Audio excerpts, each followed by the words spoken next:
Hello everyone, welcome to modern world of mathematics.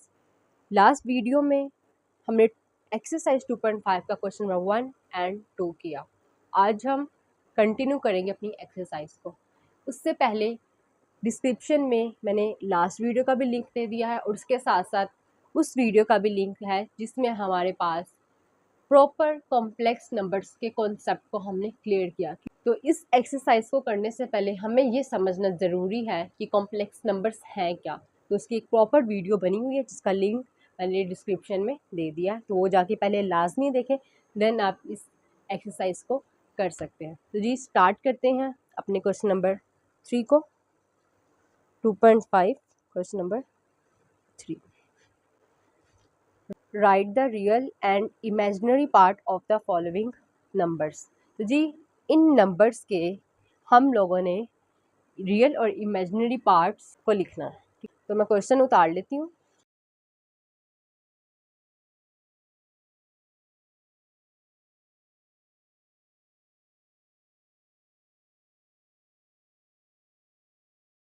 नहीं, मैंने question उतार लिया है।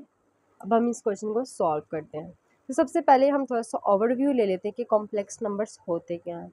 हमारे पास कोई भी नंबर जो इस फॉर्म का हो उसे हम कॉम्प्लेक्स नंबर कहते हैं। इस फॉर्म के नंबर को हम कॉम्प्लेक्स नंबर कहते हैं। कॉम्प्लेक्स नंबर को हम रिप्रेजेंट जी से करते हैं, इसलिए मैंने यहाँ पे जी के इक्वल कर दिया।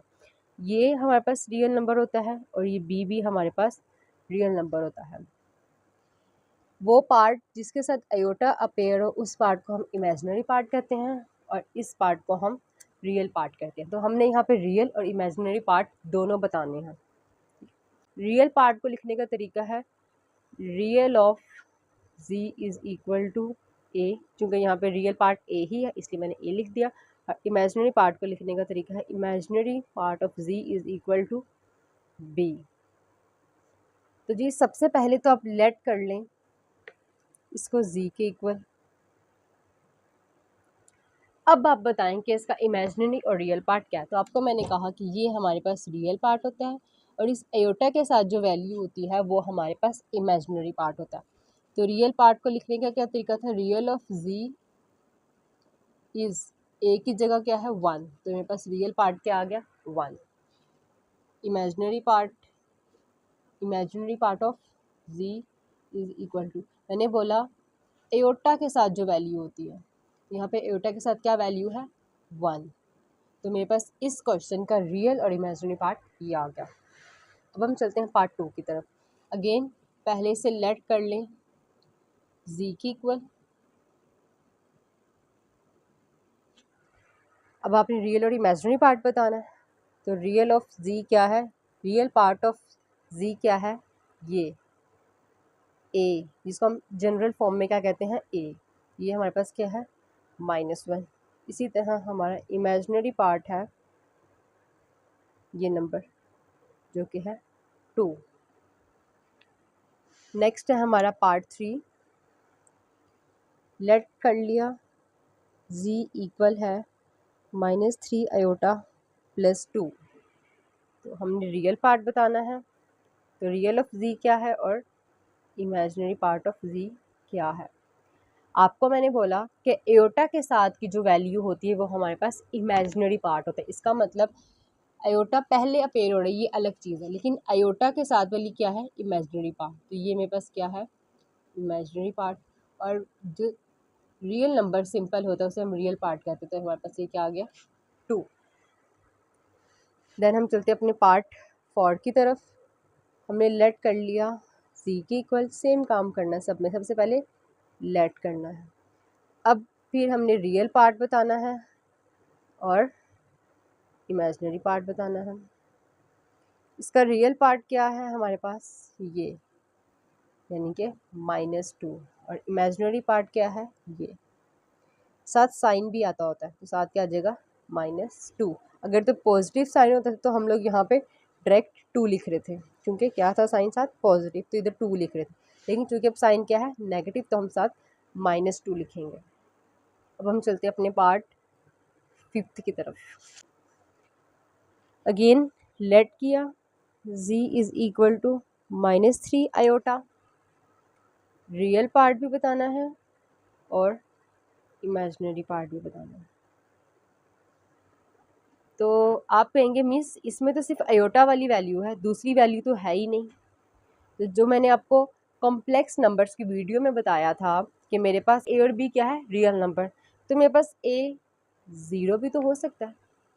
तो इमेजिनरी पार्ट क्या आ गया, यहाँ से देखें इमेजिनरी पार्ट क्या है -3 और रियल पार्ट क्या है 0। इसको ऐसे लिख लो या -3 उल्टा लिख लो, बात तो सेम है। ए क्या है मेरे पास 0। अब हम चलते हैं अपने पार्ट 6 की तरफ। Let z is equal to 2 + 0 iota, और आपने रियल पार्ट बताना है और इसी तरह इमेजिनरी पार्ट बताना है। तो रियल पार्ट हमारा क्या है 2 और इमेजिनरी पार्ट क्या है 0। जैसे हमारे यहाँ पे रियल पार्ट 0 था, यहाँ पे इमेजिनरी पार्ट 0 हो गया। तो इसमें कोई भी मसला नहीं है। क्यों? क्योंकि ए और बी क्या होते हैं हमारे पास, जनरल हमारी ये नोटेशन है। इसमें जो ए और बी होते हैं ये क्या होते हैं, ये रियल नंबर्स होते हैं। और हमने पढ़ा था कि रियल नंबर्स पॉजिटिव, नेगेटिव, +0 कुछ भी हो सकता है, ठीक है। और यहाँ पे जो आयोटा होता है ये होता है, आयोटा इज इक्वल टू √-1। तो ये तीनों चीज़ों को हमने देख लिया। अब हम चलते हैं क्वेश्चन 4 की तरफ। Find the value of x and y if x + iota y + 1 is equal to 4 - 3 iota. हमने x और y की वैल्यूज फाइंड करनी है। तो क्वेश्चन में उतार लेती हूँ।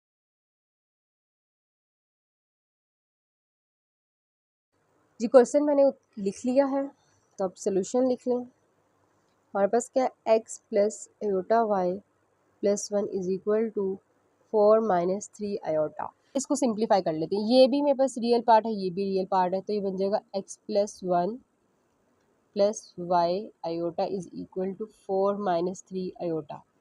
अब यहाँ पे एक बात जान लें कि अगर मेरे पास दो कॉम्प्लेक्स नंबर्स इक्वल होते हैं, मतलब कि मेरे पास अगर z1 इक्वल है z2 के, इसका मतलब कि जो इसका रियल पार्ट होगा और इसका रियल पार्ट होगा वो दोनों आपस में इक्वल होंगे, और इसका जो इमेजिनरी पार्ट होगा और इसका इमेजिनरी पार्ट इक्वल होंगे। यानी कि मैं ये कहना चाह रही हूँ, अगर मेरे पास z1 है a + b आयोटा और z2 है c + d आयोटा, तो इसमें a और c इक्वल होंगे और b और d इक्वल होंगे।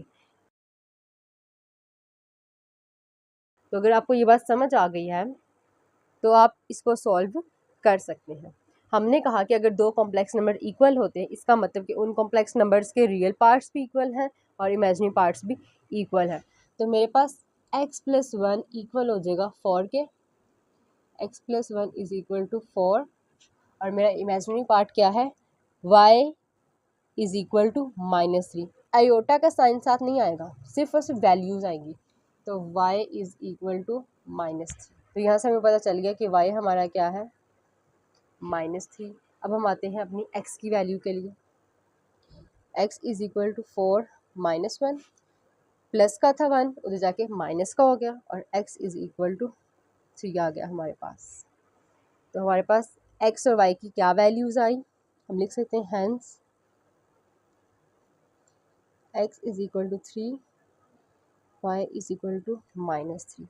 अब आपको मैं एक तरीका बताती हूँ ये चेक करने का कि क्या हमारी ये वैल्यूज़ ठीक आई हैं या नहीं। अगर आपने ये चेक करना हो तो कैसे चेक करते हैं, चेक के लिए एक आपको तरीका बताती हूँ। अब आप यहाँ पे देखें आपके क्वेश्चन क्या था, ये आपका क्वेश्चन था।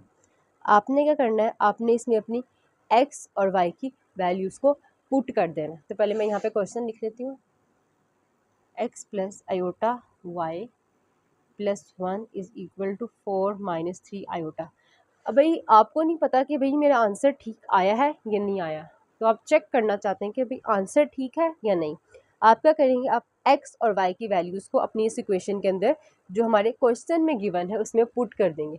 x क्या था 3 + आयोटा, y क्या है -3 + 1 इज इक्वल टू 4 - 3 आयोटा।